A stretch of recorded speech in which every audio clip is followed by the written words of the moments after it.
Hi, I'm Charlize Theron with People for the Ethical Treatment of Animals. If you've ever stopped and smiled at the dogs in a pet store window, you've probably been tempted to take one home. But did you realize the dollars you'd spend on one of those cute little puppies would support a really ugly industry? You see, almost all the puppies for sale at your local mall were churned out by breeding facilities called puppy mills. There are thousands of these mills across the United States, supplying stores with 500,000 puppies a year. It's all about quantity and profit, with little, if any, care given to the individual animals. In fact, the conditions common to most mills are so inhumane, the dogs are left in various states of physical and mental anguish. Just how cruel is the pet shop business? See for yourself. Peter recently went undercover at this puppy mill in the Midwest. Like the animals at most breeding factories, these dogs were kept in wire cages that offer little or no protection from blistering heat, driving rain, or bitter cold. These dogs are used for breeding. Their babies will be ripped away from them and sold, but they are likely to spend their entire lives at the puppy mill. They are impregnated continually until they can no longer produce a litter, at which point they are discarded or killed. The dogs seldom, if ever, receive veterinary care, so diseases and ailments like this Cocker Spaniel's chronic eye infection run rampant. This poodle is also suffering from an eye infection. It is so severe, her eye has become caked shut. At one point, 2 years passed without a veterinarian visiting this facility. Another poodle, like many of the animals at this puppy mill, suffers from mange, a skin disease aggravated by the dog's dirty and stressful living conditions. As clumps of fur fall out, raw, infected skin becomes exposed. Untreated, the mange spreads to other dogs. Like this miniature pinscher, whose legs are too short to scratch her hindquarters. She's reduced to spinning on the bottom of her wire cage, endlessly trying to relieve the itching caused by the disease. Here, PETA's investigator frees a Labrador retriever from a collar that caretakers neglected to loosen or remove as the dog grew. Over time, the collar became embedded in the dog's flesh, eventually causing rotting tissue and infection.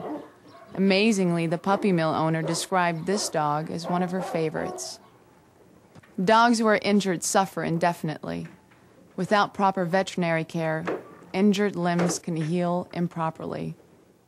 This Doberman's broken leg is never set, and this wound, possibly caused by another dog or by repeated rubbing against the hutch's small door, is never treated. Deformities are ignored as well. This dog is left to function as well as he can on 3 legs while living in a wire bottom cage. The wire floors, painful to the soft pads on the dog's paws, allow feces to build up in mounds just below the cage. The dogs must live with the inescapable stench of excrement. Such conditions welcome uninvited guests at mealtime. The dog's food, allowed to become wet and contaminated, is infested with maggots.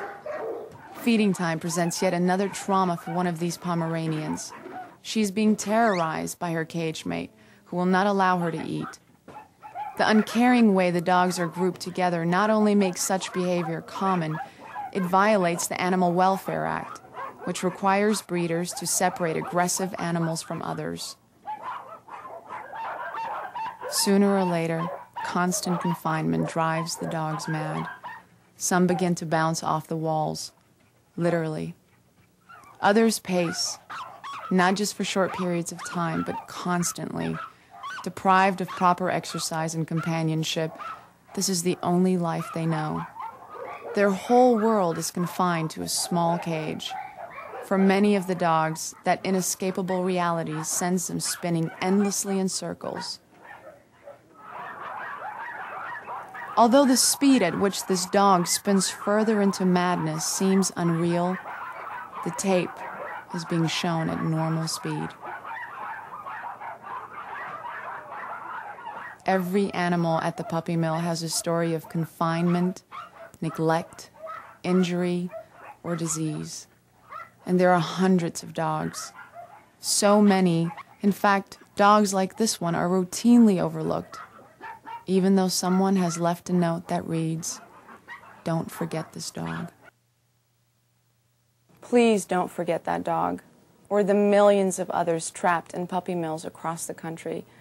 Remember, they're suffering the next time you pass a pet store. If you put a puppy on your charge cart, you'll keep operations like the one you've just seen in business. It's that simple. As long as there's a market for their babies, dogs will continue to be bred, neglected, and killed at puppy mills. So if you have the time, the patience, the money for veterinary care, and the love to share, go to your local pound or shelter instead of a pet shop. You'll find lots of dogs, every size, color, and breed. They are beautiful, loving dogs just waiting to be adopted. Dogs who desperately need homes. Think of it this way. If you choose a dog from the mall, a dog you could have saved from the pound will die, and the pet shop will just keep on ordering more dogs to sell. But if you adopt an animal from a shelter, you'll not only save her life, you'll also help end the suffering of countless dogs at puppy mills. In other words, your good deed will be rewarded twice. To find out what else you can do to help, please contact PETA. Thank you.